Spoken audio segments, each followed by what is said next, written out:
Broadcasting from deep behind enemy lines in the occupied territory of the Socialist Republic of California. Your host, former California State Assemblyman and Governor candidate, Tim Donnelly. Hey, welcome back to the Radio Free California Network. We are going to close out this year with a bang. Evidently, the GOP establishment has claimed ever since Trump began to trump every other candidate that he couldn't in any way face off against Hillary Clinton, wouldn't even have a chance, that he couldn't possibly win in a Donald Trump versus Hillary Clinton general election in November of 2016. And yet, the polls tell a very different tale. There's just something about Donald Trump that has the electorate fired up, has them excited, has them almost...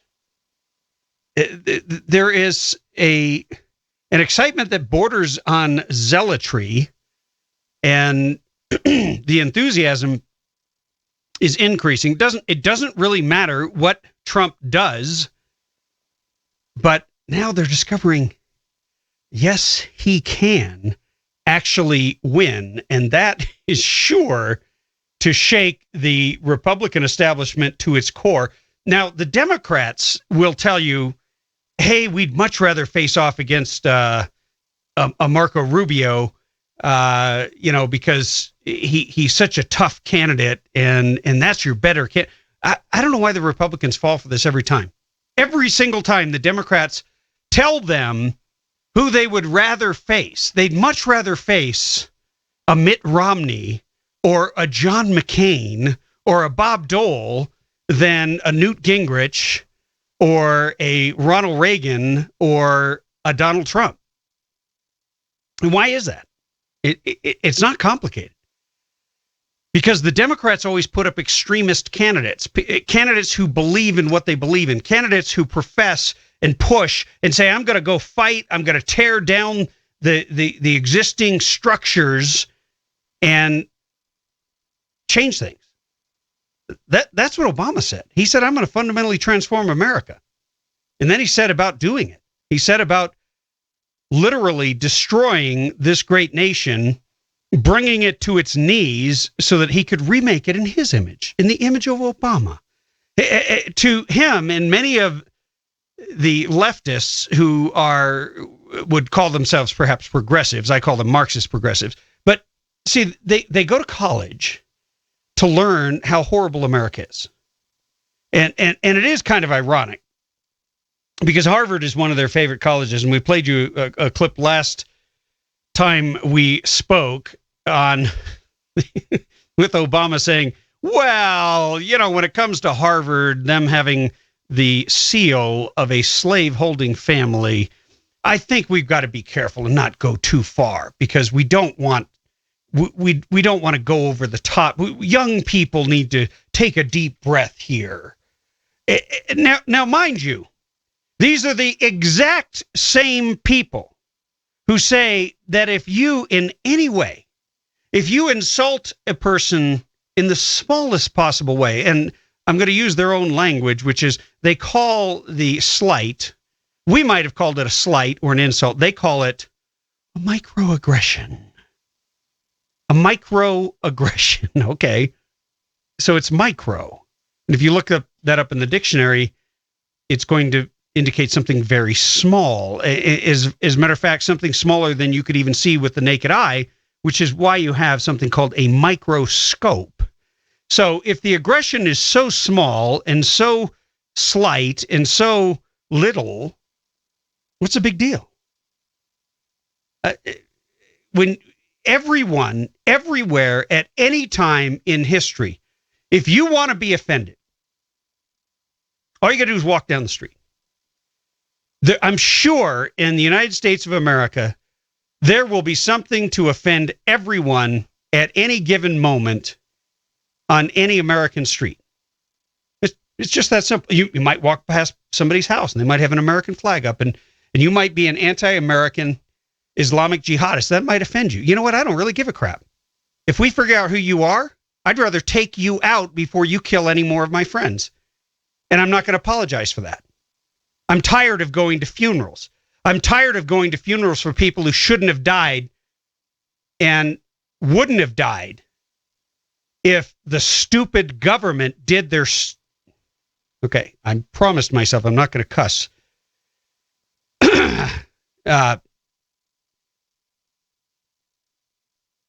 If the government did the things it was supposed to do and stopped doing the things like spying on me, like interfering in my life, like taking away our fundamental freedoms, such as the Second Amendment, like trying to limit our First Amendment rights and ultimately infringe them using the government, such as Loretta Lynch tried to do, Obama's appointee as Attorney General.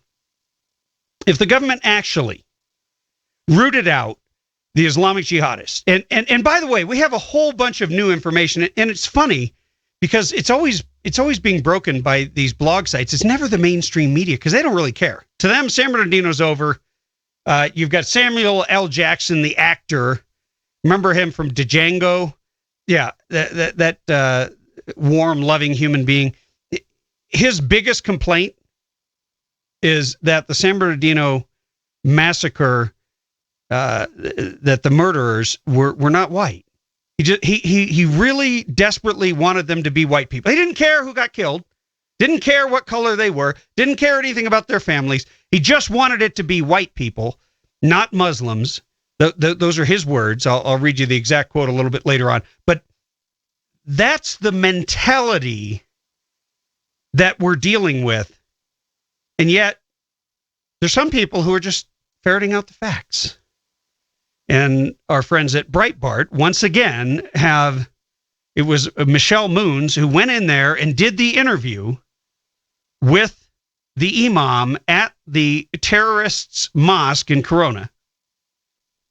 And you'll remember the tape. We rolled it for you. And basically they said, no comment. No comment. No, we don't have any comment. No, I'm sorry.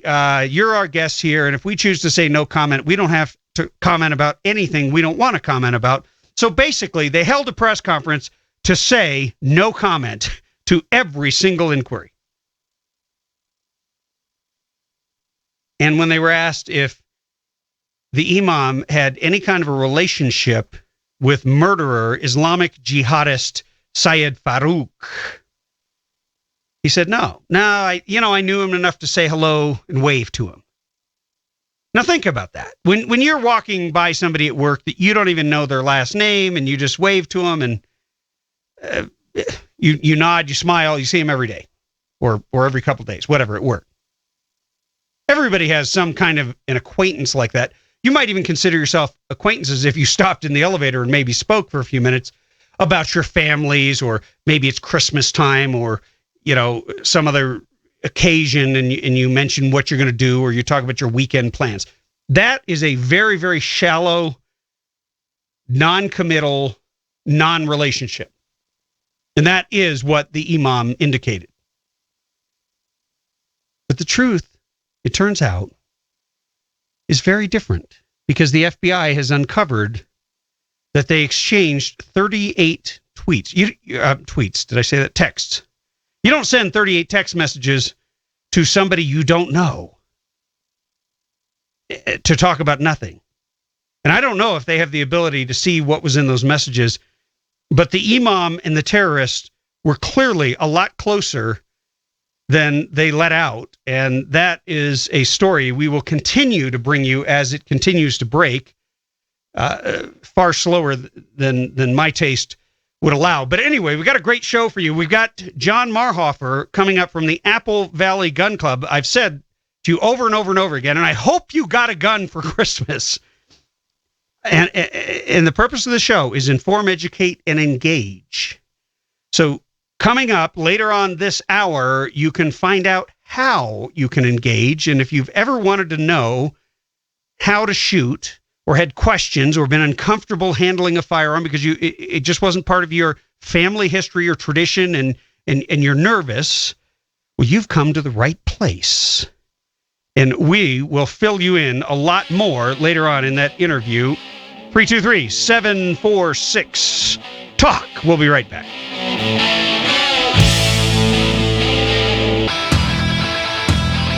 And have the FBI or authorities come to talk to you guys? And if so, what do they want to know? Well, they would do their jobs, and they know how to do it. So it's and They came to interview you? Yes, I did talk to they came to our house, and I did talk to one of the FBI. Yeah. And what did they want to know? Well, they were just doing their job, and that's and they have to do their job, and that's how it is. Did they inquire about any other Muslims besides the name Saeed Farouk and Tashfeen Malik? Were there others they wanted to know about? Well, I can't answer that right now. Now, did he? So just for clarity, you're choosing not to answer that, or you don't recall? I don't know how to answer that, because when they answer something, then I can answer, but I cannot say. Can you tell me the names of the other Muslims in this community that the authorities were interested in? Well, that's between the FBI and I can't answer that. So is it fair? Just a second. Is it fair then to say that they are looking at some other parishioners or other Muslims in this community besides Saeed and Tashfeen? It's fair to say that they're looking at some other individuals in this community. Well, I can't answer that. There's CARE. You know, there's a number that you can call. They know how to answer that well. So right now I can refer you to CARES, and they will be able to answer all your questions. Did the FBI ask you to keep anything that they told you private? No, they didn't answer. So is there any reason that you cannot tell us as to whether when the FBI interviewed you that they asked about other people in the Muslim community? Well, they didn't ask me. They asked another brother. Then I would have to have him answer it. Okay, who is that other brother that they asked? Okay, this one, he will be coming in a minute. Okay. Did the FBI ever come and talk to you? No comment. I'm sorry? No comment. Did the FBI tell you that you could not comment about anything that you talked to them about? No comment. Why is there no comment when it comes to the FBI talking to you? We are here at the Islamic Center. You are all Muslim. I would just like you to tell us, why isn't that you can tell us about what your conversation with the FBI? So you guys are our guests, and if we have no comment, you cannot force us to have a comment. Thank you very much. Okay, well let me ask you this question. Did the FBI ask you about anybody else other than Saeed Farouk and Tashfeen Malik? No comment. Sir, can you But you haven't answered the question. The question simply is, first of all, did the FBI interview you, sir? No, I did not. The FBI came twice. One to ask question, and second time because we got some threats. So they came to listen to the voicemail, and they took record of it. Well, you said he came twice. Did they ask questions about other members of the mosque? From my knowledge, did not ask me, but from my knowledge, no. They did not ask about anything else. They asked about him. Basically, they asked the same question as you guys asked. So there you have it. That was the press conference, if you can call it a press conference. Because most press conferences, the reason they call it press is because you press for answers. And the last questioner there was very insistent and articulate in just saying, hey, look, you guys called a press conference. We're asking for basic, simple, non-classified information. We would like to know whether or not the FBI is interested in other members of your mosque and what the relationship was between the imam and the terrorist. Now, just to give you some background, this is the mosque that's at the center of the San Bernardino terrorist attack is the, hold on, let me get the name here, Dar al-Alum al-Islamiyah Mosque in San Bernardino. Sorry, earlier I said it was Corona. The mosque is now believed to be a haven for the Tablighi Jamaat activists, described by one journalist as a fundamentalist proselytizing Islamic sect known in some circles as the Army of Darkness. So now it makes a lot of sense why they didn't want to answer any questions. Why would they? They're shielding, they are protecting what to them is perhaps the most important mission.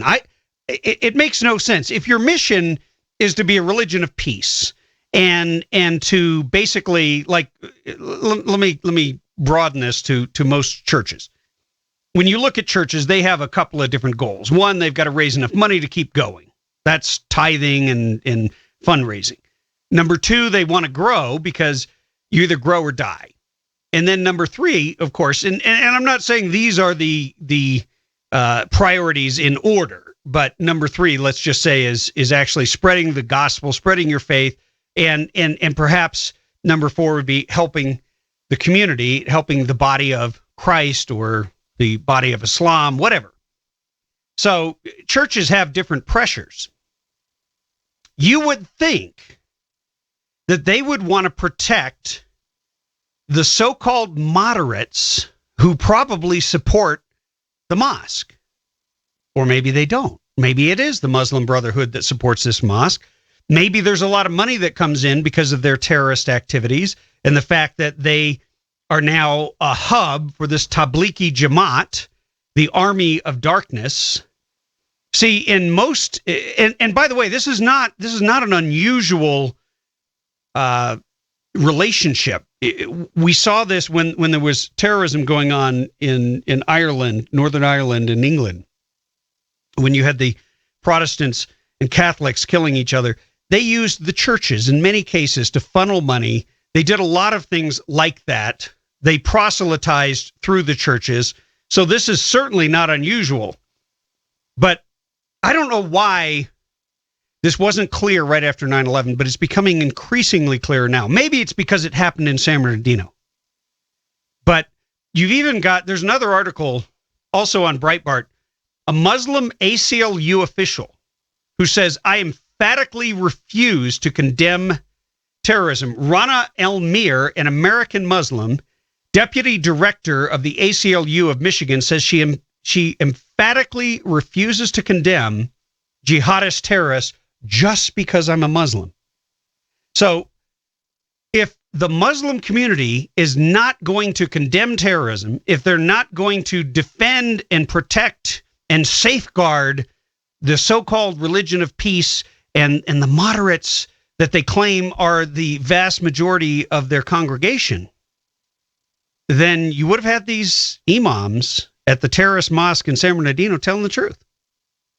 Why'd they lie? Why'd they cover up? 38 texts. If you missed the story earlier, 38 texts were exchanged between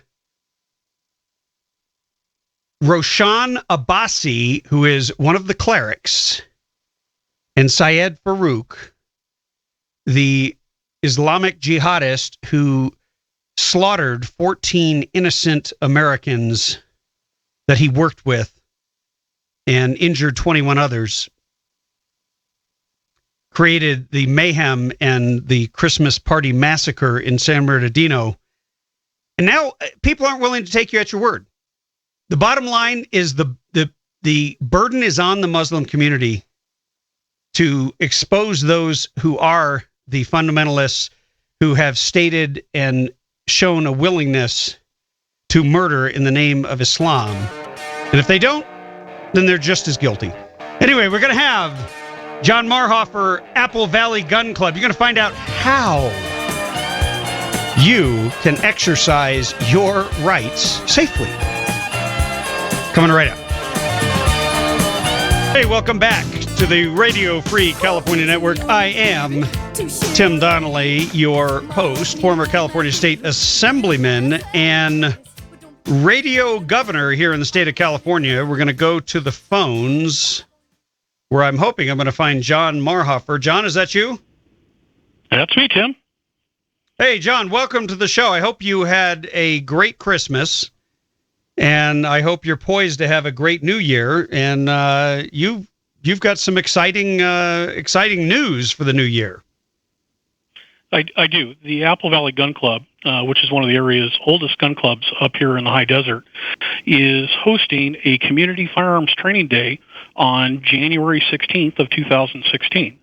And it's going to be really a unique opportunity for members of the public who would like some one-on-one coaching and instruction with their firearms. And let's face it, like you just mentioned in your previous segment, we got a lot of new firearms owners out there. But this is a chance for people to come out and learn about safety and learn about how to responsibly own and use their firearm and to be good, upstanding citizens with their firearms. Yeah, look, the bottom line is there are more guns that have been sold in the month of December that have been sold in many years in California in particular. And obviously, the most important thing is safety. Because it doesn't matter if you're proficient with the firearm if you don't know how to safely handle it. Yeah, safety matters 100% of the time. Whether we're just doing recreational shooting, out on the range, like at the gun club, or if we're carrying our firearm as a CCW carrier and being a responsible citizen, safety is always at the forefront. And so it's really important that gun owners, and especially new gun owners, and let's face it, some of us older gun owners can always stand a refresher, take the opportunity to learn those safe gun handling habits and know how to use their firearms. So give me a little bit of insight into the Apple Valley Gun Club. Isn't it one of the largest gun clubs in Southern California? I mean, I heard it had something close to 1,000 members. Is that true? That is true. The Apple Valley Gun Club actually came into being way back in 1948. So it's been on the property here in North Victorville since that time. It offers pistol shooting. It offers trap shooting, rifle shooting, archery. We have a number of NRA programs, both youth shotgun and trap shooting. We have an outstanding junior rifle program that's been in existence for almost as long as the club's been in existence. And we currently have nearly 1,100 members who participate in the Apple Valley Gun Club. That's phenomenal. And you guys are putting on, you're located right off of the 15, right? I mean, you can practically see it from the freeway. Yeah, most folks drive by it and honestly don't even realize it's there, but we're just north of the Mojave River off the I-15 freeway at the Stoddard Wells exit, just east of the 15 freeway. And we own that acreage right there. And like I said, we have a number of shooting venues for folks to come out and practice and maintain their proficiency. And it's just an outstanding group of members, all good, upstanding Second Amendment supporting citizens who love to participate in that club and come out there and shoot. And it's a family membership for those folks who join the Apple Valley Gun Club. It's not just one member, but when a member of a family joins, the whole family is a part of that gun club. Oh, really? Right. So we allow spouses, kids, everybody else can become a member of the gun club once we have one member. Oh, that's fantastic. I'm looking at your flyer for the community training day, which will be up at timdonnellyshow.com. And we'll go ahead and put it on our Facebook as well. But I wanted to just talk to you a little bit about it. So you're saying you're going to have some NRA instructors and coaches. So you'll be able to get a little bit of one-on-one training. There'll be 1-hour training sessions for gun owners wanting to learn about gun safety, shooting fundamentals, transporting and storing their firearms, which, I don't know, you must have a team of lawyers coming out because that's a lot to know. Well, believe me, we're going to be covering just the basics of it because you're right. This California and its gun laws, it's a minefield to try and navigate that. And certainly in an hour, we're not going to be able to do a whole lot of, you're not going to walk away being a legal expert, but it's important that people do understand, hey, here's how to use that firearm safety device that the state made me buy with that gun. And here is what I need to know a little bit about transporting it so I don't get in trouble, going to and from the range. But, our target audience for this really is all those first-time gun owners, or those folks who had that gun and they bought it and they set it aside, hoping, like most of us do, that we never have to use it, but now realize in the day and age that we live in that I may need to practice with that firearm. And, my safety or the safety of my family may depend upon it. There's a great interest now in concealed carry throughout the state of California. And we're seeing, lots of people go out for that. And so there's a renewed interest in it. And I think it's important that we start at the beginning. We learn about safety. We learn about the fundamentals of the pistol, the rifle, or the shotgun that we have, so that we're competent and we're safe. Both on the your practice event range and your event is January 16th, and it's training sessions available for pistol, rifle, defensive shotgun. Now, look, guns aren't provided, right? You got to bring your own gun. That's the whole point. That's correct. We want people to learn about their firearm. So, it's important. Like I said, we have these people who've had them, and maybe they took it out to shoot in the desert once or twice, but they really didn't get some good instruction about how to use the gun. All right, and tell me what they're going to get, because the cost is $25 per hour. You got to be pre-registered. What for that hour? Let's say I'm a brand new gun owner. I show up. I don't know anything about my gun except I've safely transported it to the range, meaning I've got it in a locked case. I've got my ammunition in the trunk or what have you, and I show up. And what should I expect coming to this event at the Apple Valley Gun Club on January 16th? What you're going to start off with is you're going to start on the basic fundamentals of safety. And we're going to start with the NRA's gun safety rules of how to properly use and store a firearm. So we're going to spend some time talking about those and what those rules mean, about, keeping the gun unloaded until ready to use, and always keeping our finger off the trigger until we're ready to fire. Those cardinal gun safety rules that are so important that everybody really needs to understand that. Once we've done that and we've talked about their firearm, we'll go over the base, because all guns are different, just kind of like all cars are different. We'll go over the student's particular firearm, talk about the safety features that may be present on a particular firearm, talk about how it operates, talk a little bit about maintenance and things that you need to be aware of to keep the gun in good working order. Once we've had the opportunity to kind of have that one-on-one, that handling, and we've gotten the information out about safety, then we're going to start working on the fundamentals of that particular platform, whether it's pistol, rifle, or shotgun. So we'll talk about things like stance and grip and trigger control and aiming, and bringing all of those together to safely fire the shot. We're asking all of our participants to bring 100 rounds. So we want to start them off slow, depending upon the individual student's skill level, and we'll work up with things like how to change a magazine, how to properly unload it and clear the gun, and to check it.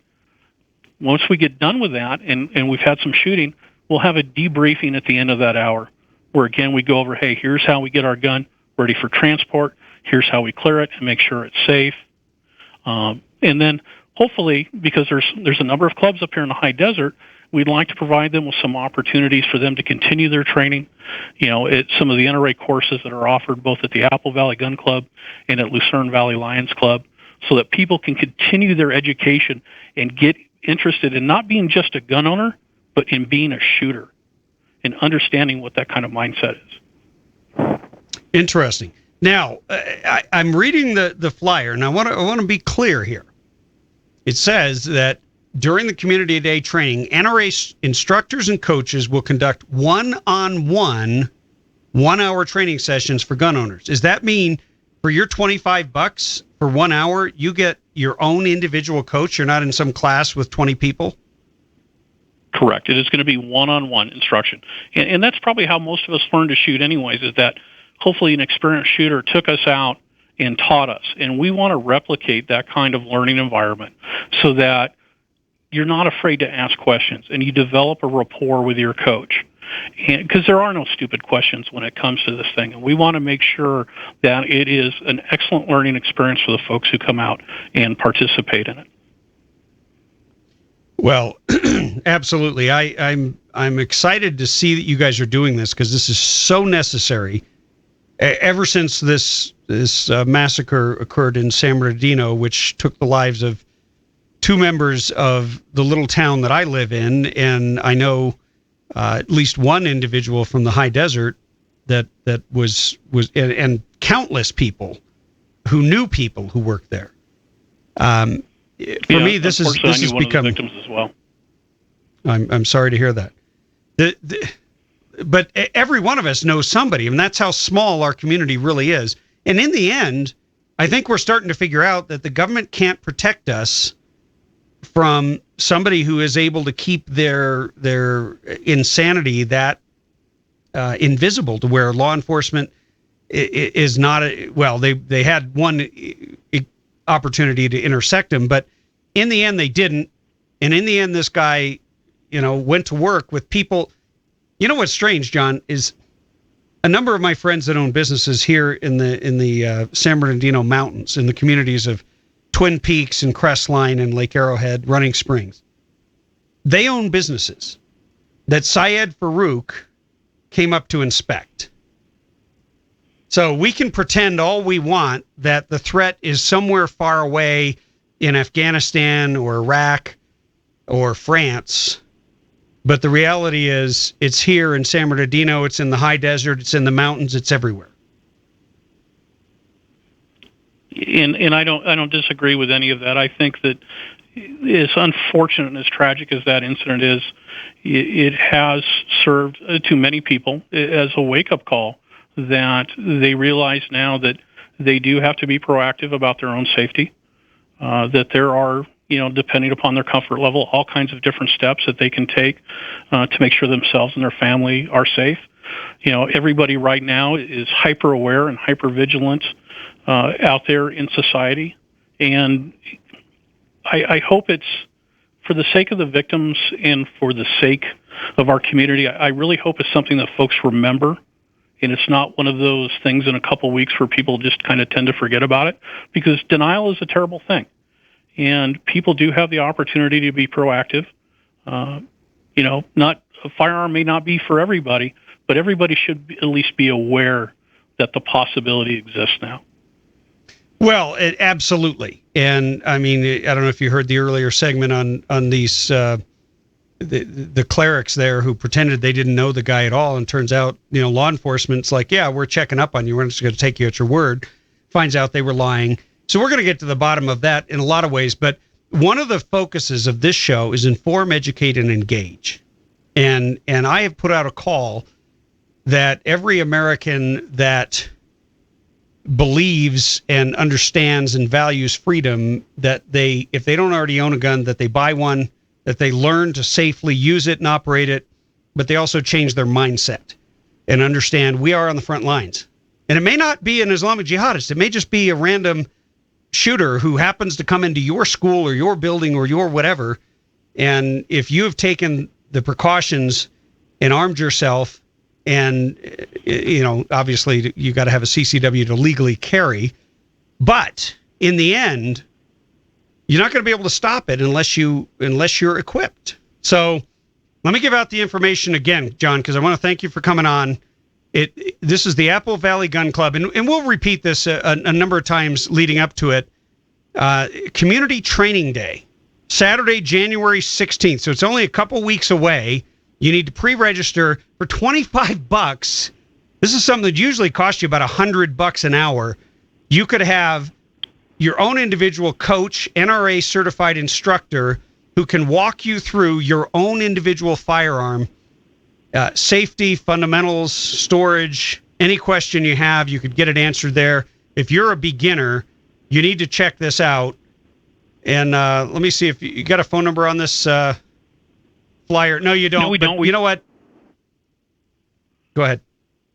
We have a link to our webpage on there. You can click on that right on our homepage for the Apple Valley Gun Club, and it's applevalleygunclub.com. You'll see a link to our Community Firearm Training Day. You can click on that. It'll take you to an Eventbrite webpage. You can use your credit card. You can pick the firearm and the time slots that are available to sign up for it. We've had a great response so far. We've seen families sign up. We've seen husbands and wives sign up. We've seen people sign up for, hey, I got a pistol and I got a defensive shotgun, so they got one of each. So it's really going, and we're really impressed at the turnout so far, and we think it's going to fill up pretty quick. I think it will. And if you haven't bought your gun yet, go to Turner's. I see they're sponsoring your event. They sponsor this show. John, we got to take a break. Thanks for coming on, and we'll look forward to seeing you out there. Tim, thank you for your support. We appreciate it. Keep fighting the good fight. We will be right back after these messages. Stay tuned. Hey, welcome back to the show. So I'm curious out there, how many of you got a new firearm for Christmas? Because I have a feeling that was one of the number one gifts, at least it was in our household, and I'd be surprised. I'm curious. If you want to call in, tell me what you got. All you got to do is just give me your first name. Look, we're not going to put you on any list. We're not the government. If you buy a new firearm from a store, you have to register it. So they've got you on all the lists they want. All you got to do is give me your first name and city. But I'm just curious what you bought. 323-746, or I should say what you got. 323-746-TALK, 323-746-8255 for those of you who are driving. It's, it's always fun. You get a new gun. It's like a new toy. It's got all kinds of different features from what you had before. And one of my sons picked up, or will be picking up, of course, everything takes forever, an AR-15. And then I myself am getting a 45 1911. Yes, something I lost a long time ago in a story that shall remain untold, because I'm sure many of you know it. I'm not going to go into all the details here, but let's just say it was confiscated in a very public way, and it is now going to be replaced. Anyway, we'll take your calls when we come back. 323-746-TALK. Hey, you are tuned to the Radio Free California Network. I am Tim Donnelly, your host, former California State Assemblyman and radio governor here in the state of California. And I'm just curious, did you ask Santa for a firearm, and did you get it? And if so, what did you pick up? Because we were just talking earlier with John Marhofer of the Apple Valley Gun Club about an opportunity that you can come out and learn for. I mean, it's really cheap. $25 an hour for one-on-one instruction is really, really cheap. It's a quarter of what the average is that you would have to pay, I'm sure. And it is something that's being sponsored by Turner's. And I don't know if you're on Turner's email list, but you should be, because they have so many incredible, amazing deals. They did the 12 days of Christmas. I saved all of them in my email just so I could look at them later and lust over all the cool gear and guns that they have. So check out Turners.com.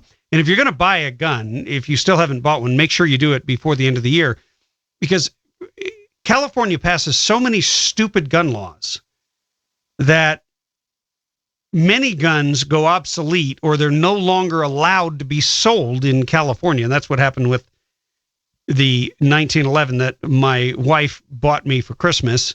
It had to go back because it was not California approved. She bought it elsewhere and brought it in here, and it was a mess.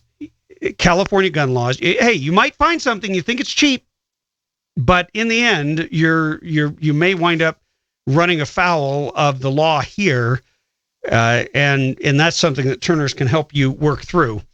At any rate, 323-746-TALK is our number if you want to tell us what you got for Christmas, what type of firearm. I'm sure that handguns in particular would be flying off the shelves. It just makes sense, because in response to the San Bernardino massacre. I mean, here we are now,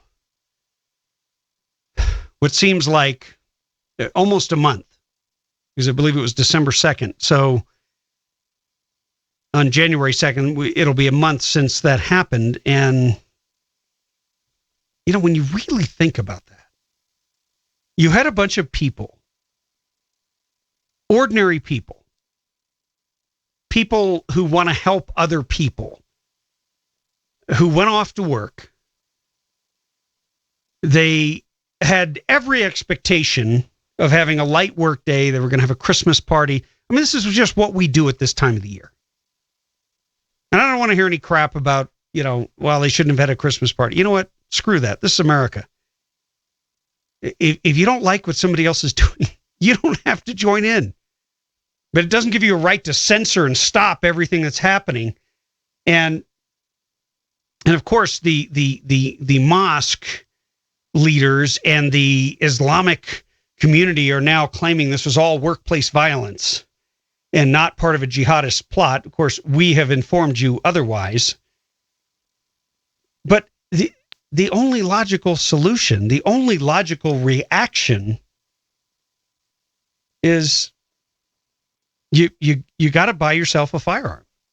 If you don't buy a gun that you can carry, and that's why I said I think you're probably going to see handguns flying off the shelf more so than ARs. It's kind of hard to conceal carry an AR.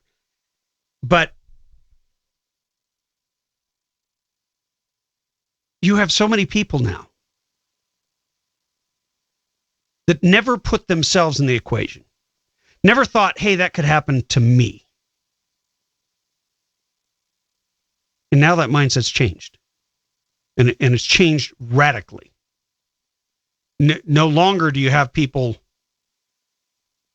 only looking and saying, well, yeah, that could happen in New York. It could happen in LA. No, this happened here.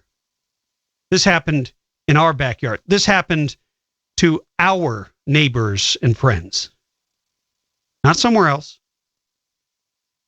So that I'm going to continue to mention this event because I want to see people take advantage of an inexpensive way. I've had so many people contact me on Facebook and email, hey, where can I find an inexpensive way to, or any way to get the gun training that I need? Now, look, let's be clear, this is not a CCW class. That's a separate thing, and I'll be bringing you more on that later on. This is literally a firearms safety and proficiency course, and it's an individual training so that you can get comfortable, you personally, because every one of us is different. We react to guns differently. I can shoot a 1911 all day long. You put a Glock in my hand and I can't hit a damn thing. I don't know what it is. If you're out there and you're a Glock owner, I'm not dissing Glocks, like I diss Ohio State, but they just don't work for me. They're not built right. They're too light. Whereas with a 45 1911, I just feel like I can never miss. And but that's my personal preference. You might have the opposite. You might tell me, hey, the Glock is the greatest gun I've ever got. I love my 9mm or my 40 cal, and that's it. It's the bomb. But in the end, it doesn't matter if you don't know how to shoot it, and it doesn't matter if you don't know how to be safe. So I want to emphasize that you do need to learn. So if you are going out there buying your gun for the first time, make sure that you mark down Saturday, January 16th in your calendar, and we will make certain that we remind you of that. I put up a link at timdonnellyshow.com. It's up on the Facebook. Share it. Go on there, register, because if you're not registered, you're not gonna get to participate. But I am curious. Did anyone get a gun for Christmas? 323-746 talk. Or does no one want to admit it? I don't know. We will we'll find out. But I want to dig a little bit more into this whole mosque conundrum and the Trump connection. The reason there is this visceral reaction within the public toward Donald Trump. Donald Trump is now just blowing up the charts. We'll get into that in a minute, but I'm going to take your calls. Hey, give me your first name and city, please. Robert, Apple Valley. Hey, Robert, how are you? I'm doing well. Just want to let you know that I did take your advice and went to Turner's Good man. and got a Smith & Wesson 9mm M&P. Oh, nice. Now, now, do you have it in your possession, or are you still waiting? I'm looking at it right now. Wow. Well, you better be careful because you know, guns kill people. I've been keeping an eye on it, and it hasn't moved an inch the whole time I've been watching. I'm sorry. If somebody was listening to this show, they would not understand what I'm even saying. Look, I am surrounded here in the Radio Free California Network by the implements of freedom known as firearms, and none of them has attacked me yet. And now, have you had? Now I'm mad. You got two? Yeah, I did. Well, I actually picked up a 12-gauge pump shotgun to Mossberg Maverick. Yep. Yeah, it's a tactical 12-gauge shotgun. Yeah. Now, did you get those? Did you get that snake shot or not snake shot? What do they call that? They have a specific round with slugs in it. The name escapes me right now, but I've got my 12-gauge pump is full of it, and it's real heavy duty. I haven't actually. I just got some target rounds for now because I haven't owned a gun actually for about 25, 30 years. I used to own them, but I haven't for a long, long time. And I was surprised at the amount of paperwork I had to fill out. I thought I was buying a house. Oh yeah, no. If you don't have something with your physical address, and see, we live in the mountains, so everybody has a P.O. box. That is our legal address. Then you have to go get 5 other pieces of identification. You got to drive here, drive there, come back, take this class, do this, register that. Next thing you know, you're spinning, waiting in lines. And of course, lately, I don't know what your experience was, but there's people lined up outside the door before the store even opens. Oh yeah, each time when I went to look for the firearm or for the guns initially, it was like a 2-hour wait just to get to talk to someone behind the counter. Wow. Yeah, it was very well. busy. Hopefully Turner's was helpful to you and took care of all your questions and made the process. They were absolutely great. They helped me out in getting my firearm handler's card, and also, I mean, the sales reps were great. They were very knowledgeable. They helped me out. I told them what I was looking for, and that I wanted something that was eventually hopefully going to be used for concealed carry. And they recommended the Smith & Wesson M&P 9mm, which is a very slim handgun. It's a 9mm semi-auto, and it's very slim and easy to conceal. Yeah, well, that's good. I haven't actually seen or held one of those, so I don't know if you're going to be. Are you thinking about coming out to this Apple Valley gun shoot? Absolutely. I was looking on the website, and I saw where to order the tickets. I just need to check with my wife and make sure she's available. Well, whether I need to get just one ticket or two, and then we'll be good to go. Well, do me a favor. When you make that decision, call me back, because that'll give me a chance to kind of reiterate and talk about this, this event again. Because I think a lot of people, when they hear about something, they hear about how simple it is, because there's a lot of fear and trepidation when it comes to something like a firearm, because you know when you go out to the range, you're going to be surrounded by, a bunch of camo-wearing awesome patriots, but they know 10 times more than you're ever going to know about guns, and so you feel intimidated. But, hey, look, you got to start somewhere, and this is important. It's not like golf. This is life and death. So, Robert, thanks for the call, though. I'm excited to hear about your purchase. And give us a call back when you and your wife are booked, and just tell me about it, and we'll bring you back on air, because I'm very curious, to know how many people are going to respond to that. It's one thing to hear that tons and tons of guns are being bought, but how many people are actually going to follow all the way through and do something?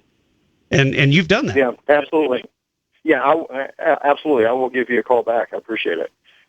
Hey, thanks for the call. We're going to take a quick break, and we'll be right back. 323-746-TALK. That is our number if you want to weigh in. We talked a few minutes ago to Robert, who took our advice, went to Turner's, got his gun, got two. Now, Robert, I'm jealous, man. I have to admit, I own quite a number of firearms, but you can never have enough. And I've never gotten an AR. And my son picked one up. I'm just not a huge fan of the 223 round. And I know they can be chambered in other rounds, but which is kind of what makes me look at the M4. I like the shorter, sort of carbine feel of it. It's very military. They tend to be a lot more expensive than just a standard AR. But, that's going to be next on my list. But I just haven't made up my mind. There's so many.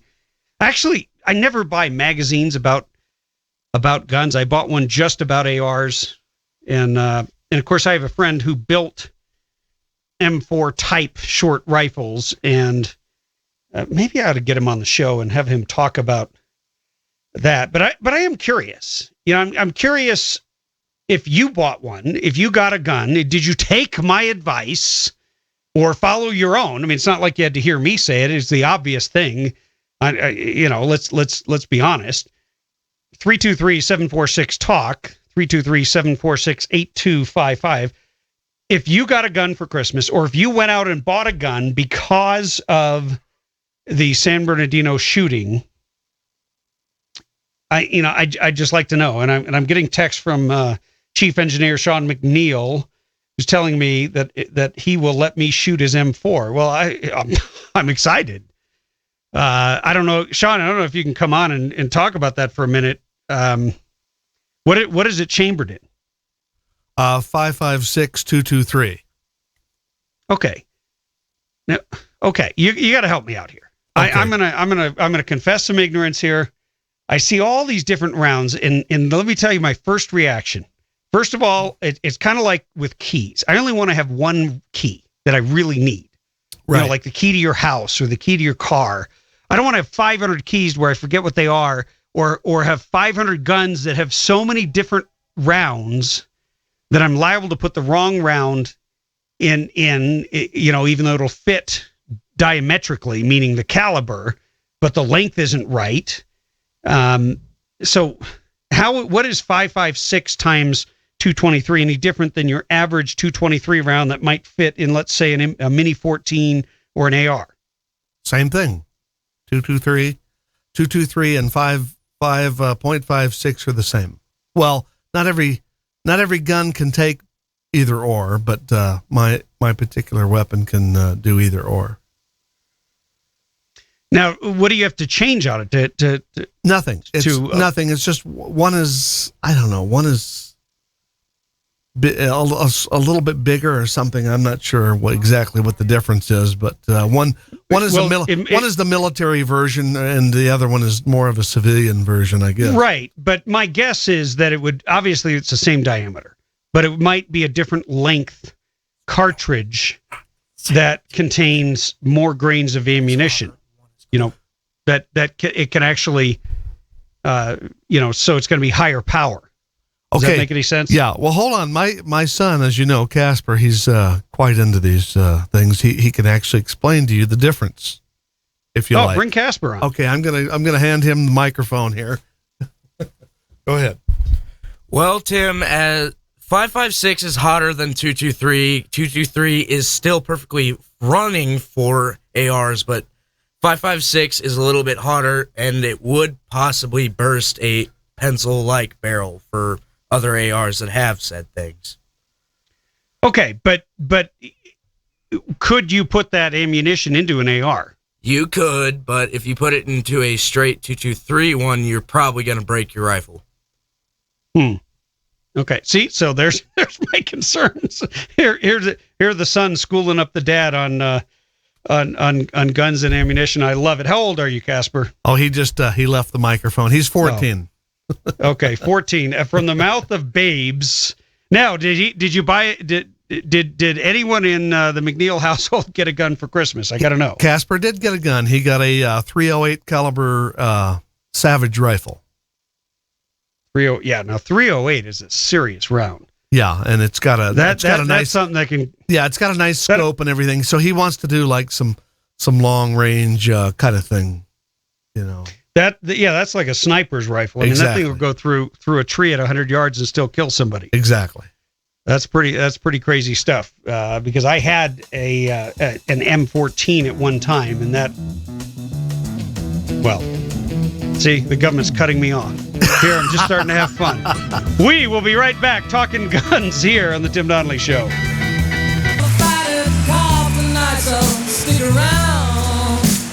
Hey, welcome back to the Radio Free California Network. I am Tim Donnelly, your host, former California State Assemblyman and radio governor here in the state of California. Taking your calls, 323-746-TALK. Hey, give me your first name and city, please. Hey, Tim, it's Mark. I'm in Apple Valley. I'm the tool and die guy I call once in a while. Hey, Mark, how are you? Oh, good. I just wanted to tell you real quick, 5.56 and the 223. 223 is basically a civilian round. It's a little bit less velocity on it. It doesn't hit quite as hard. It's a lighter round as far as sticking it in an AR. The AR is the platform. It's the receiver type that you're using. It's the bolt and the mechanism and everything that's in the back side of that. You can have that in any caliber you want, 308, 30-06. You can get custom-made guns with it on there. But that's the receiver. The 5.56 is a military round, and it's shooting between 28 and 3,200 foot a second. It's a hot round. They have guns that are marked 5.56, and it's 5.56 millimeters, as opposed to 223 thousandths. So you have a difference in the diameter. A 5.56 works out to 218 thousandths or 219 thousandths. It's probably boring people, but I just thought I'd tell you. You can shoot 223s and 5.56 all day long. You don't want to do it the other way around because it just beat your gun up because it's a hot load. Yeah, I get it. So one is basically. Yeah, go ahead. Yeah, it's like a Magnum. Okay, it's like shooting Magnums all day long. It'll beat up at 223. They're just really not made for it. The twist's different in the rifling. The receivers are not quite as hefty on it. The bolt's a little bit different. A 5.56 is a preferred. If you're going to get one, is the preferred one to get because the ammunition is superior. Yeah. For me, I'm much more of a. I've always shot older rifles, military, like an M1 Garand. That's one of my favorite shoots. Love them. Shoots your 30-06, and it's part of history, and Absolutely. And then then I've fallen in love again with my M1 carbine. Oh yeah, and that shoots a 30 caliber pistol. That's a 30 caliber, and you can shoot them all day long, and they won't jar your eyeballs loose or make your shoulder blue and purple. Yeah. Well, that actually came out, mid World War II. One of the deals is because the 30-06 is a heavy round, the ammunition's heavy, and you got to carry a lot of ammunition and a lot of weight. Whereas if you go to the 30 cal, you can carry a lot more ammo with you. It's a lot lighter gun. You can't shoot as far. It's not a gun if I was in a combat situation, the minimum I want is a 308. My favorite rifle from World War II is the K98 Mauser, and that is beautiful. Oh my God, that's beautiful. I got a 40 millimeter 40 power scope with a bipod on it, and I'm shooting 1,200 yards all day long. Wow. Wow. They have Well, that's the biggest change in the last 10 years in guns is the bullet itself. A lot of people think the cartridge is the bullet. The bullet's the piece that flies out the end of the barrel. And with ballistic tips and what they call boat-tailed on the backside of it, it's giving such a superior flight. It's unbelievable. But if you look back in history, the Germans were doing that during World War II. That's why their Mauser was shooting further, even though it's a smaller caliber and it's less grain as far as actual gunpowder. It was out shooting the 30-06, and it's because of the ballistics on the bullet itself. They already had a boat-tailed bullet, and they had a complete, bullet tip, came to a point where we were shooting those round-nosed ones with flat tips on the back. I mean, they did a lot of penetration. I'm not saying that they're dangerous, but the Germans were far superior with the technology of the bullets. We're just catching up to a lot of that technology now.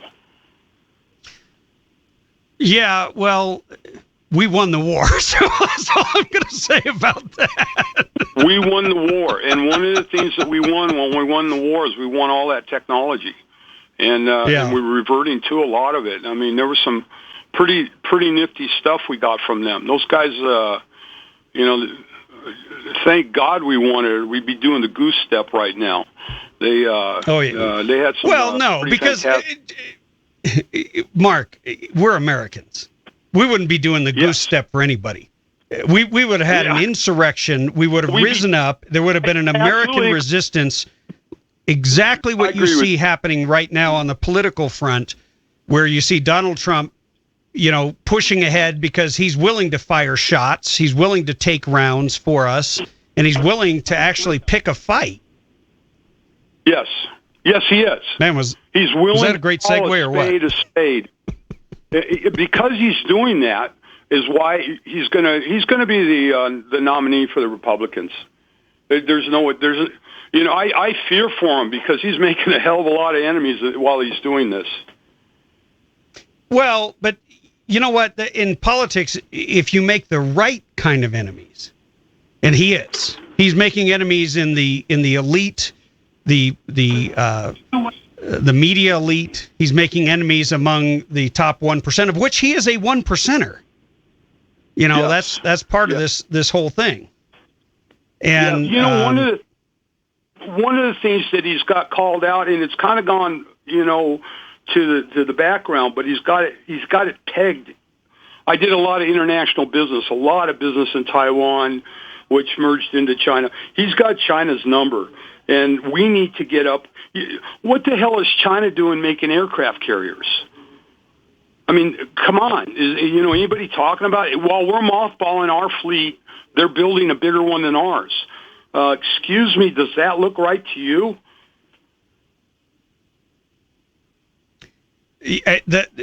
What has happened to the American superpower, and you and I were both in the manufacturing industry, we are the ones who created the processes. When you were talking about the superiority of let's say some of the firepower of the Germans, what they didn't have, they had a war machine, but we literally went from peacetime to wartime overnight. We took jukebox companies like Rockola in Torrance, and they started producing thousands and thousands and thousands of M1 carbines per day. You had Inland Technologies, you had Harvester, and all these companies, these American companies, immediately switch over to producing tanks and planes and weapons, and that is a quintessentially American thing. And unfortunately, we haven't had any leader since Ronald Reagan who could really articulate the greatness of America and really talk about who we are. Or support manufacturing. Ronald Reagan actually supported manufacturing. That was a heyday in plastics and die cast while Ronald Reagan was around. I mean, we had plenty of work, and then things went to hell. Yeah, it's there's a lot of history that we could talk about there. We got to take a quick break. Mark, Thank you for the call. Nice Thanks for clearing that you. up on the difference between 5.56 and traditional 223 ammo. I know if you're just tuning in, we are actually talking about freedom and the tools that defend it. We'll be right back.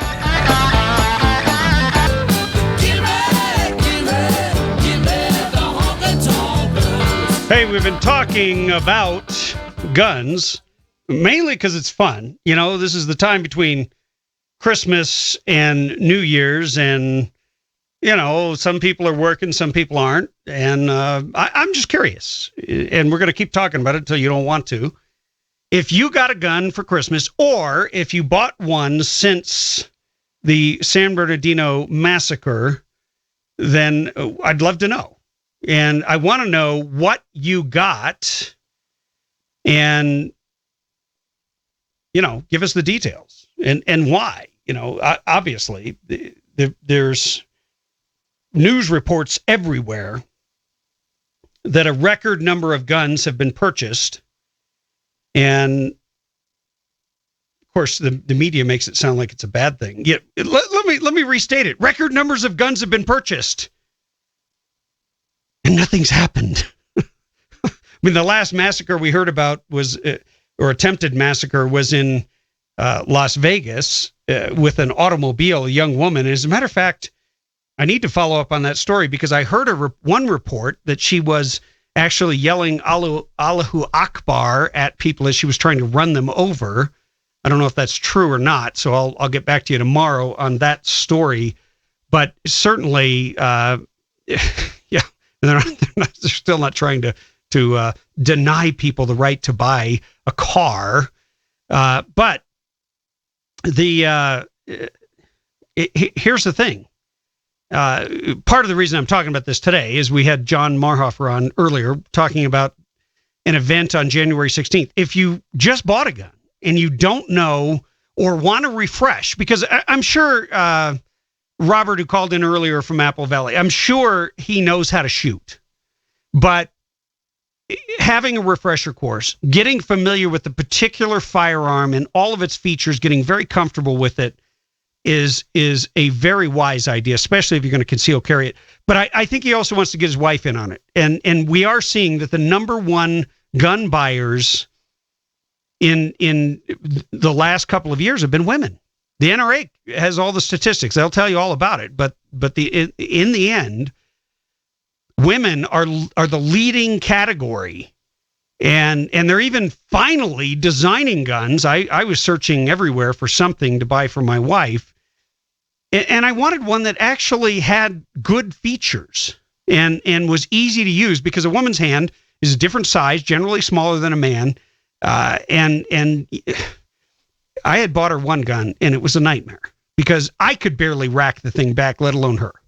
And I thought because it was small, it was the right gun. Big mistake. Big mistake. Epic wound up, giving it away to somebody else because it just was not appropriate at all. And then discovered that the one that was specifically designed, that had all the features we wanted, and if you've been involved in buying guns at all, then you've had this experience, found out it's not available. California, it's not on the list. So you can't have it. That's how they do it in California. They make this list, and they make these dummy, stupid tests for safety. They call it all about safety. What it is, it's just a pain in the ass, bureaucratic, regulatory nightmare designed to cost you money for every model and make of any type of gun you want to sell. You have to keep all these records of compliance year after year after year, even though the model never changes.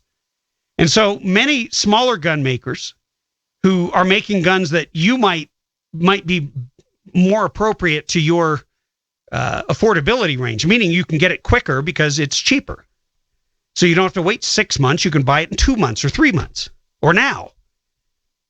Well, you order it online, you bring it in, and it's not California compliant. It's not on the list. And there's a whole bunch of guns that are going to fall off the list on December 31st because of this very thing. And California is continually trying to deny you the freedom to choose. Here are the people that are in charge, the Marxist progressives, always talking about choice, freedom of choice. It's only freedom of choice when it comes to abortion. It's not when it comes to guns. It's not when it comes to which model you want to own, what features it has, how many rounds it can hold, et cetera, et cetera, et cetera. As a matter of fact, they've banned the sale of new guns and new equipment, meaning if you go to a gun store, you're never going to be able to buy a magazine that holds more than 10 rounds. Now, magazines that hold more than 10 rounds exist, but you can't buy it legally from a new vendor here in the state of California. Now, you could procure one, but then you're going to have to prove that you have it grandfathered in. But if Gavin Newsom's initiative passes, you'll have to surrender property you legally, lawfully purchased to the government or to a cop or sell it out of state. The government can literally, illegally, unconstitutionally take your property. But that's California. And you know what? I'm just thinking with this rise in the popularity of Donald Trump, I think there's a whole lot of people out there, Republicans and Democrats alike, who are going to they're basically going to say, F the government. We're tired of your crap. We're tired of you putting us at risk.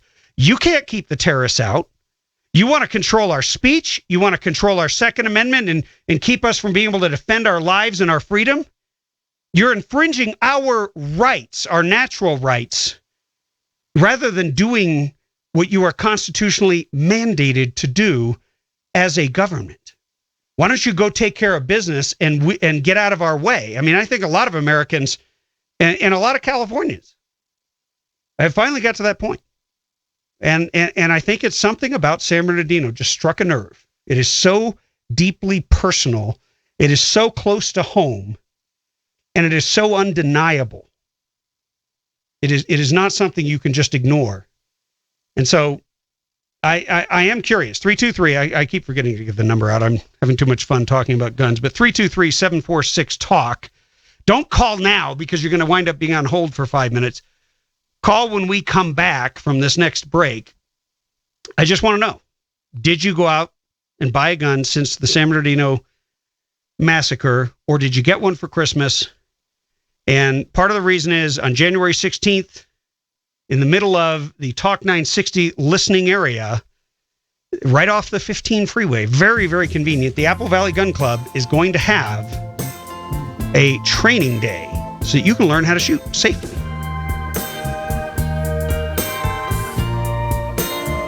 We will be right back after this message.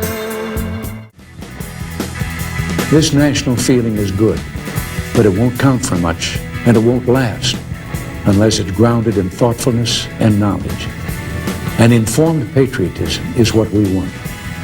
And are we doing a good enough job teaching our children what America is and what she represents in the long history of the world? Those of us who are over 35 or so years of age grew up in a different America. We were taught very directly what it means to be an American. And we absorbed almost in the air a love of country and an appreciation of its institutions. If you didn't get these things from your family, you got them from the neighborhood, from the father down the street who fought in Korea, or the family who lost someone at Anzio, or you could get a sense of patriotism from school. And if all else failed, you could get a sense of patriotism from the popular culture. The movies celebrated democratic values and implicitly reinforced the idea that America was special.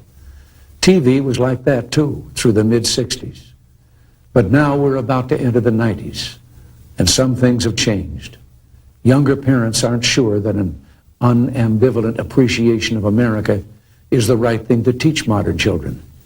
And as for those who create the popular culture, well-grounded patriotism is no longer the style. Our spirit is back, but we haven't re-institutionalized it. We've got to do a better job of getting across that America is freedom. Freedom of speech, freedom of religion, freedom of enterprise, and freedom is special and rare. It's fragile. It needs production. So we've got to teach history based not on what's in fashion, but what's important. why the Pilgrims came here, who Jimmy Doolittle was, and what those 30 seconds over Tokyo meant. You know, 4 years ago, on the 40th anniversary of D-Day, I read a letter from a young woman writing to her late father, who had fought on Omaha Beach. Her name was Lisa Zanata Henn, and she said, "We will always remember. We will never forget what the boys of Normandy did." Well, let's help her keep her word. If we forget what we did, we won't know who we are. I'm warning of an eradication of the American memory that could result ultimately in an erosion of the American spirit. Let's start with some basics. More attention to American history and a greater emphasis on civic ritual. And let me offer lesson number 1 about America. All great change in America begins at the dinner table. So tonight in the kitchen, I hope the talking begins. And children, if your parents haven't been teaching you what it means to be an American, let them know and nail them on it. That would be a very American thing to do. Gosh, how do you even talk after that man? That says it all. And you know, he has a way of communicating the gravitas, the seriousness of the moment. And the moment that we're faced with here is many of us lost. We might not have lost close friends. We might not have lost neighbors who live next door, but we lost our innocence. The fact that a jihadi terrorist, somebody who has sworn to kill people for no other reason, in the country founded on religious tolerance, founded on protections of civil rights like your freedom of speech, freedom of the press, freedom to question your government, and freedom to practice your faith as you see fit, as long as you're not harming others. And for the government not to declare a religion, which we haven't really gotten into the whole fact that the Islamic faith is not really a faith when you take it down to its fundamentalist and most extreme conclusion. It's a form of theocracy. It's a form of government under Sharia law, where women have no rights, where homosexuals have no rights.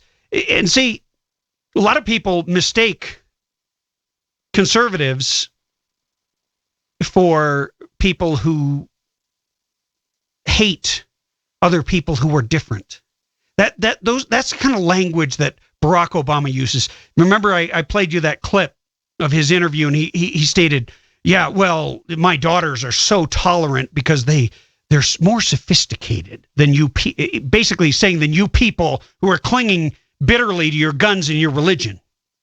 But here's the thing: the vast majority, when I say that, I mean 99.999% of Americans of all political persuasions prefer to live and let live. Even if they don't agree with your lifestyle, they don't want to throw you off the top of a building. I tend to be very libertarian. I don't want the government interfering in any aspect of our lives where they don't belong. And I don't believe they belong much in our lives at all. They certainly don't belong in our bedrooms. They certainly don't belong in our businesses, other than the very least amount. Government governs best, which governs least. That ought to be our watchword. But now here we are. We're at a moment, and the moment in history is not, we can't go out and strike the enemy. Remember how you felt after 9/11? You wanted to go and bomb the living crap out of somebody because they killed 3,000 of our countrymen. There's a bloodlust that you want to strike back. And see, here, the striking back is at our government that allowed this to happen, that refused, because of political correctness, to even follow through on an investigation into a dangerous jihadist. Look, there is nothing safe about jihadism. There is nothing tolerant about Islamic jihadism. The very definition is intolerance. They want to wipe you off the face of the earth because you exist. It doesn't matter if you're blonde and blue-eyed. It doesn't matter if you have brown hair and brown eyes. It doesn't matter if you have brown hair and green eyes, or blonde hair and green eyes, or gray eyes. None of that matters. Doesn't matter if you're tall, fat, short. None of it. Doesn't matter if you're a Christian or a Jew. You can even be a Muslim, but if you're not Muslim enough for them, then they can kill you and wipe you off the face of the earth. And I don't know about you, but I've got an issue with that. I've got a big issue with that. This is the moment. And so it's going to be a many-pronged response. And a big part of it is pushing behind somebody for president who gets it. Pushing behind candidates who are patriots, not politicians, who are people that will stand up and speak the truth, even if they're demonized and criticized and ridiculed and all the rest. And that is why Donald Trump's skyrocketing in the polls. The most recent poll has him at 36% to Hillary Clinton's 37% in the general election. First time that a national poll, this was done by Rasmussen, first time a national poll has shown him to be competitive to take out Hillary Clinton. So that ought to shut up the GOP establishment. And boy, do they need shutting up. I'm sick and tired of hearing. And a lot of them, now that Trump's become so popular, it's become so clear that they really, I don't believe they're going to be able to steal it from him. I know Jeb Bush is looking smug and hanging out and acting like, oh yeah, we got this in the bag. We're gonna rape him at the convention. We'll take this thing. Don't worry about it. We're gonna send him packing out the back door. Well, they better think again, because this is a post San Bernardino America, and it is going to be a post San Bernardino GOP, and that has a lot of implications. But the most significant is we will not tolerate a worthless POS elitist GOP one percenter, somebody who just wants to stand up for the rich, stand up for the elitist, stand up for whatever the party says, pander to the right groups, pander to the right ethnicities, pander, and ultimately abandon the core principles that this country was founded on. And you know what this country was founded on? It's real simple. There's nothing complicated. It's that the government doesn't have a right to dictate to you how to live. The government doesn't have a right to infringe your rights. It is charged with protecting them. It doesn't matter how you choose to live your life. The government shouldn't be getting involved in that. Period. And we, the people, lend our power to the government. We get that power from the Almighty, from God, from your higher power, whatever you want to call it. That is a natural divine right of mankind to rule themselves. And we are very close to one of the most significant political revolutions I think we've seen in a long, long time. It is underway. Nobody wants to acknowledge it. I believe Donald Trump is going to be the GOP candidate, and he's going to be that for a number of reasons that we'll get into when we get back. And we'll take your calls. 323-746-TALK. So Donald Trump trumps all. This is not a surprise to any of the listeners of the Tim Donnelly Show. We've been tracking his meteoric rise from the beginning. And many of you made me take a second look at him after he came out of the gate with using very sloppy language, and I roundly criticized him. I mean, let's go back to that moment for a second. Here's a guy that, and I get it about being nervous. I had to announce once that I was running for governor of the state of California, which is actually a huge deal if the media takes you seriously. And we had like one media outlet show up, and we videotaped it. So there's all this pressure because this is going to be your major announcement. And you got to have some kind of notes or something in writing on the lectern, because what if you just lose it and forget everything you were going to say? And I started out by giving a speech because I didn't know what I was going to say. And I built up to it. And finally, I found an exit ramp in the speech. I think it went about 10 minutes. And I was surrounded by people. I was at a furniture factory.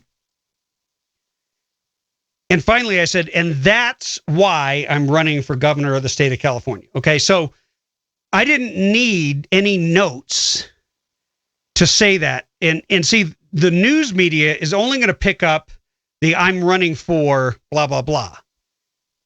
Well, when Donald Trump started out his speech, he had notes and he said, I'm running for president of the United States. I'm Donald Trump. And he's looking down, looking pensive. You can tell when somebody who is speaking is looking down at their notes. And there's a way to do it where you just glance down casually, you pick up a couple of phrases, you fire them off.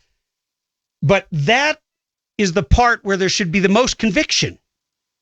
Instead, he waited till he got himself all warmed up, and then he just launches off script on illegal immigration, which, of course, is going to be a very sensitive subject, especially if you say something even remotely wrong. And he got himself into a lot of trouble. At least I thought. But because of the way he said it, he slipped past all the censors in the mainstream media. And he touched an electric nerve among the people. And you know what? They knew he didn't mean that all Mexican immigrants are rapists and murderers. He never said that, but that's the way it sounded. And that's the way the media portrayed it. But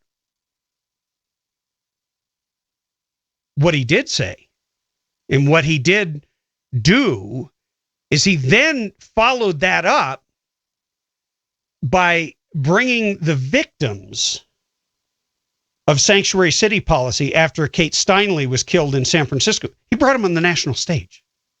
He put them in the forefront. He made them the face of reform, of real reform, not phony baloney amnesty disguised as comprehensive immigration reform. No, he's talking about border security, securing our borders, upholding our laws, and acting like a country. And saying, hey, it's okay to have rules. That's not discriminatory. Everybody has a shot to come in. Not everybody's going to get in. That's just the way it is. And he really struck a chord because he's upholding the rule of law. And he was in a focus group. I got to find it here. It's going to take me a second. There's so much great stuff I've been reading here. But he was in it. There was a focus group held by none other than Frank Luntz, excuse me. And if you don't know who Frank Luntz is, anytime you watch Fox News and anytime you watch the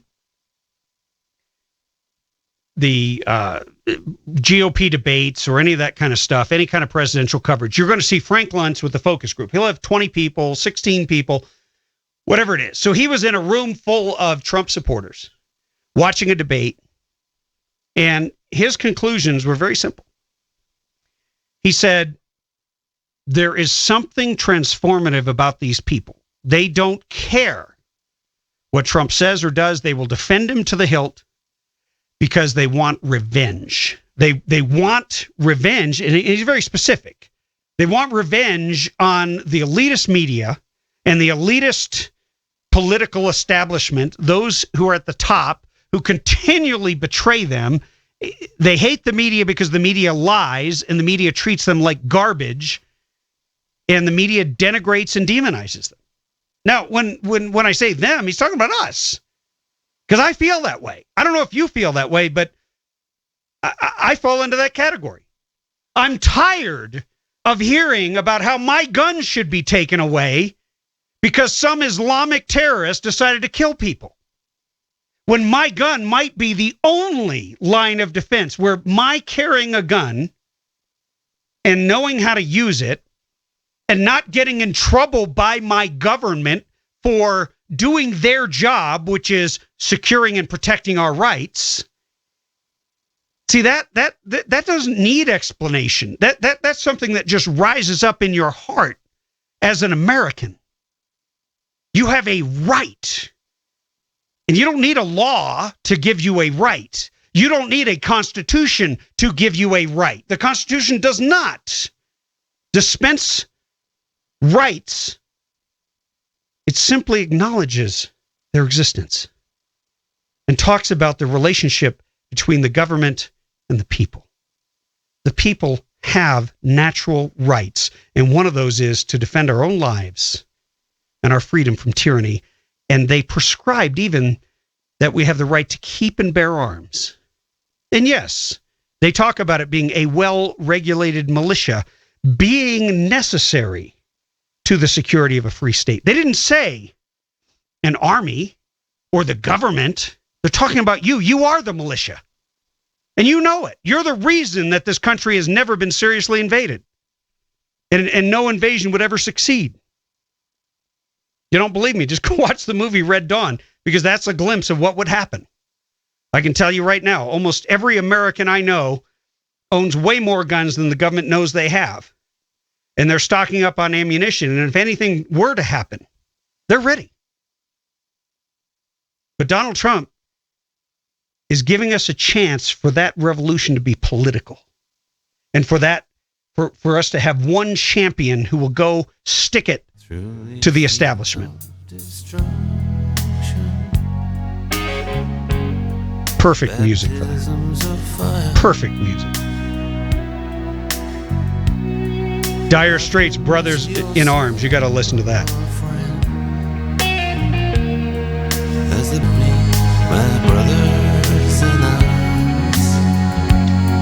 See, if you're going to start playing that particular Dire Straits song, you better be prepared to play the whole thing, because that is just one incredible song.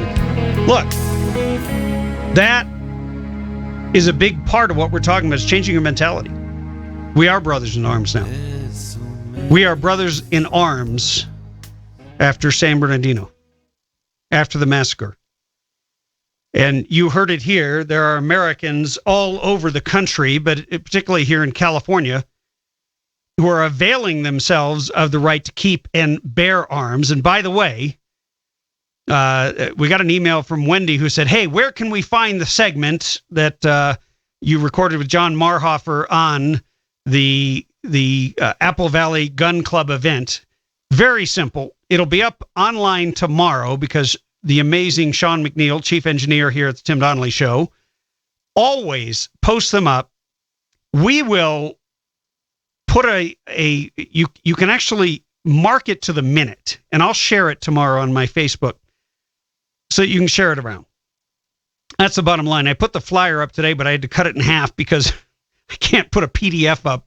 It has to be a photograph, and I didn't have time. So, it's not the prettiest thing, but the information's there. That's the bottom line. AppleValleyGunClub.com. If you want to go out, $25 an hour for your own individual coach. I may have to do that and get up to speed on my latest acquisition. And I think a lot of people feel that way.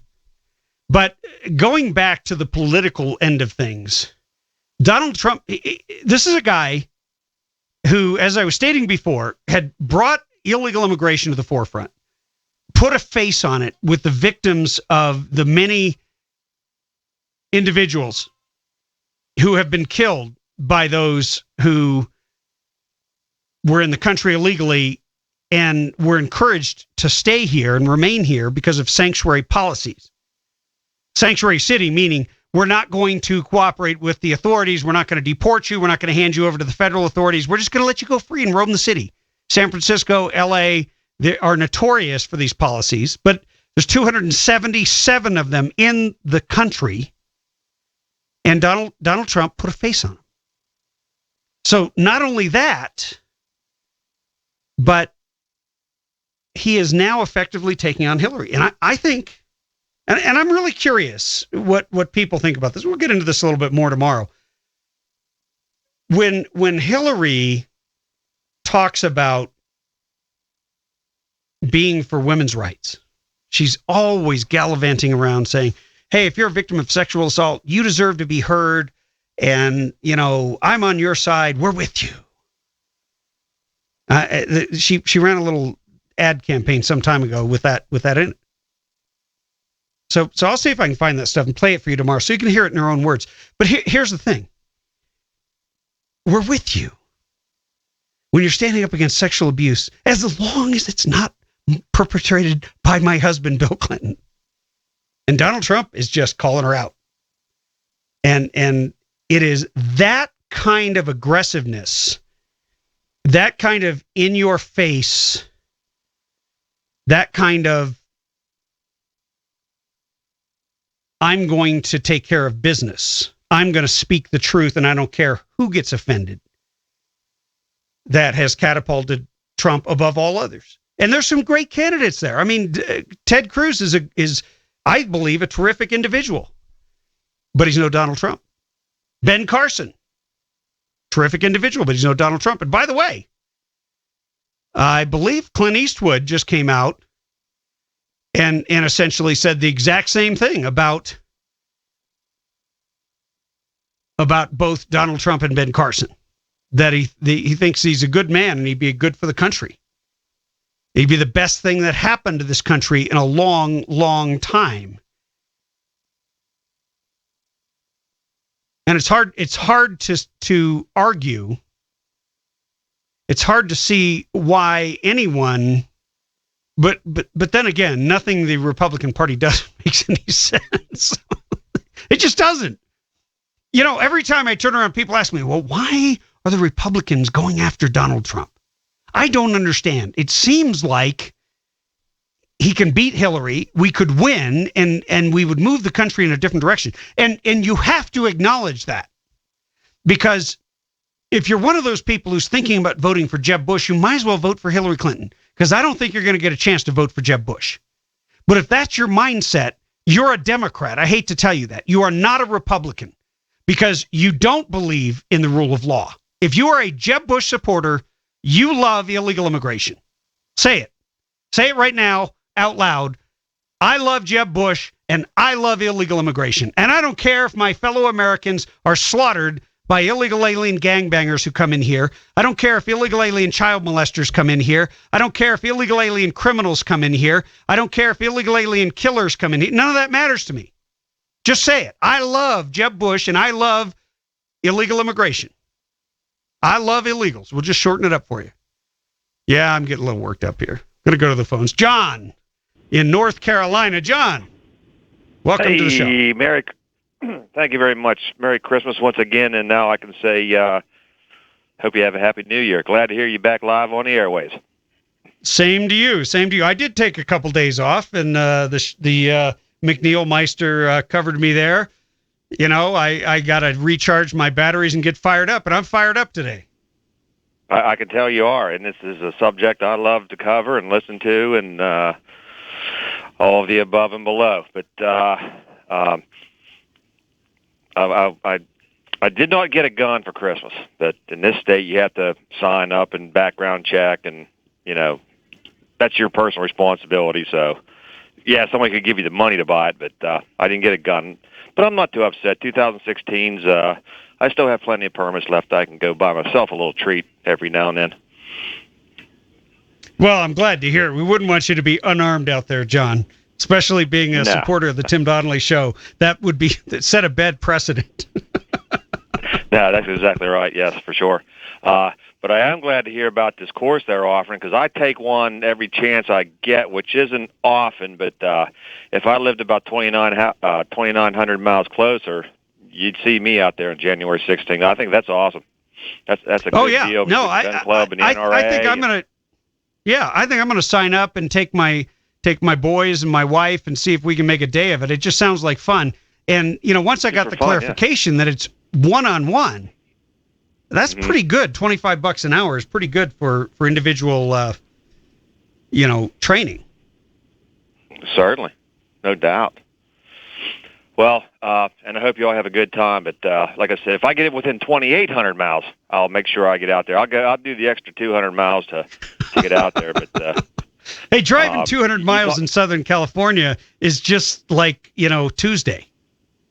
Yeah. California dreaming and all that kind of stuff. Yeah.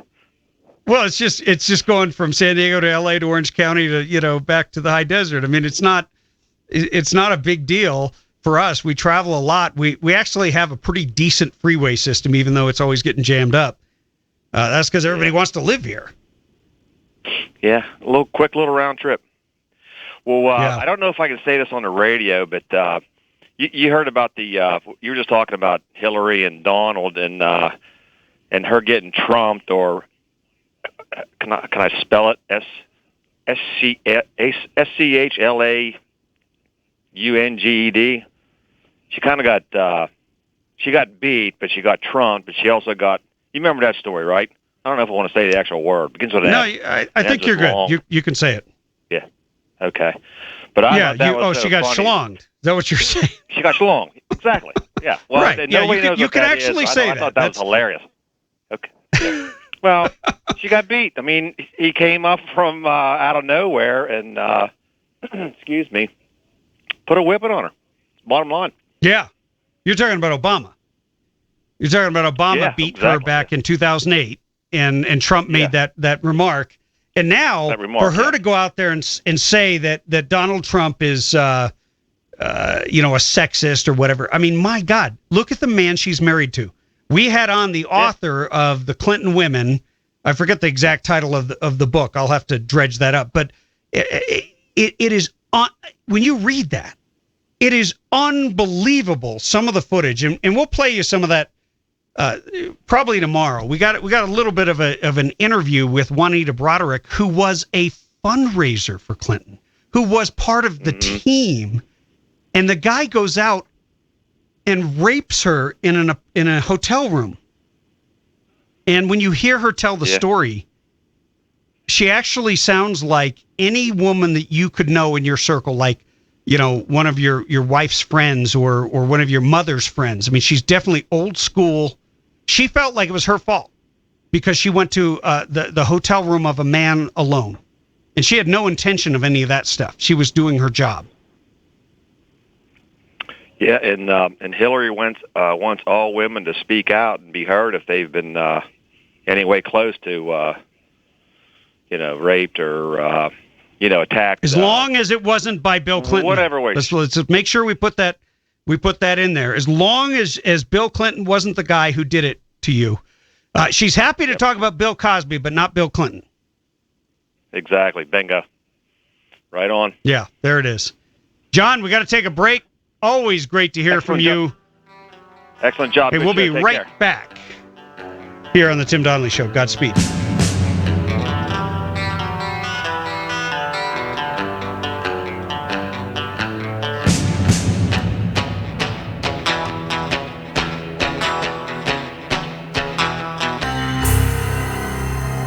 But I want to say one thing to the American people. I want you to listen to me. I'm going to say this again. I did not have sexual relations with that woman, Miss Lewinsky. I never told anybody to lie, not a single time, never. These allegations are false, and I need to go back to work for the American people. Thank you.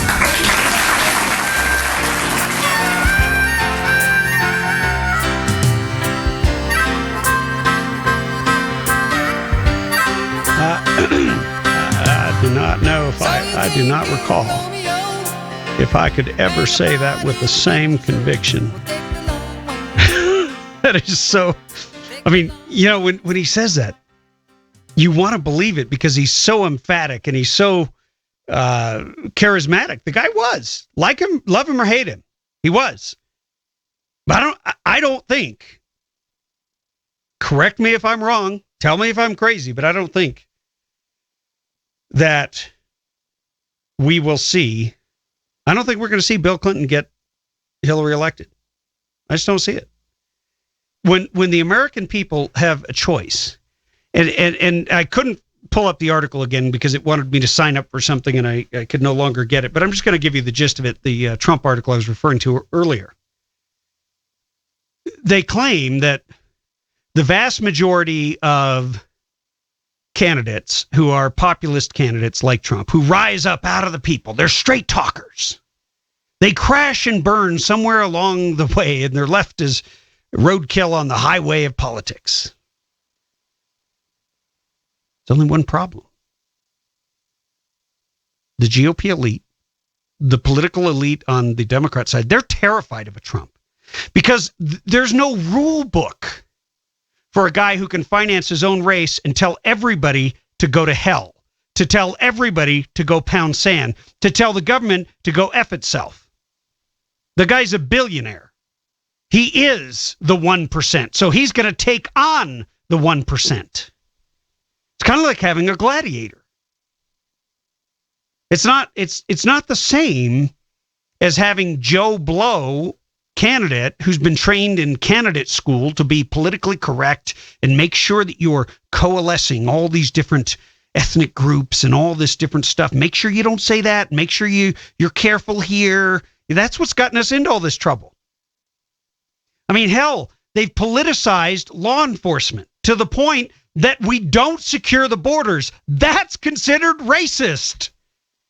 And we sure as hell don't enforce our immigration laws. And by the way, that was in 2004 under Asa Hutchinson out of, I believe, Kansas, who was the undersecretary of the Department of Homeland Security. Thanks a lot, George W. Bush. It was a Republican thing to stop doing enforcement at job sites. So what happens?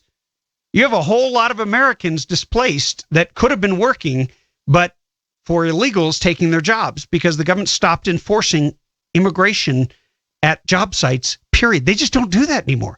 And if you don't believe me or you want to contradict me, please call me. I'd love to hear about it. But they just don't do it. There is no enforcement anymore of our immigration laws at all. Think about it. When you drive through Temecula, it's a joke. They're just looking for cars. They're profiling cars to see if one of them's lower. They know what a car should look like, and if it has too much payload, they're going to ask you to pull over and have the dog sniff it and look in the back and see if you're carrying illegals or drugs or whatever. But I mean, that's like shooting around into the sky and hoping you'll hit the North Star. I mean, hello, first of all, you don't have the ability to reach it. And second of all, you're not even pointing in the right direction. You don't even know what you're pointing at. That's the bottom line. There is no immigration. There's no enforcement of immigration laws, whether they're related to employment, whether they're related to border security. Every single one of these agencies, every one of these tasks has been dumbed down. It has been changed. It has been politicized so that it's no longer law enforcement. It's now political correctness. And we've got to be nice. We've got to be tolerant. We've got to be understanding, because God forbid that we actually do our job and uphold the sovereignty. I was going to say sanctity, but that was the wrong word. The sovereignty of this country. That we uphold the rule of law. And believe me, the men and women who are on the front lines, that's what they want to do. But it's the idiot politicians who control these agencies, who are appointed by people like Barack Obama and George W. Bush, who have refused to uphold their oath and carry out their duty. So we are in a new era in American politics. We are in a post-San Bernardino era in which we are not going to take it anymore, and the political establishment needs to be on notice. I think most of us don't care if they're on notice, because we're coming for them. And the champion for most of us is a man named Donald Trump.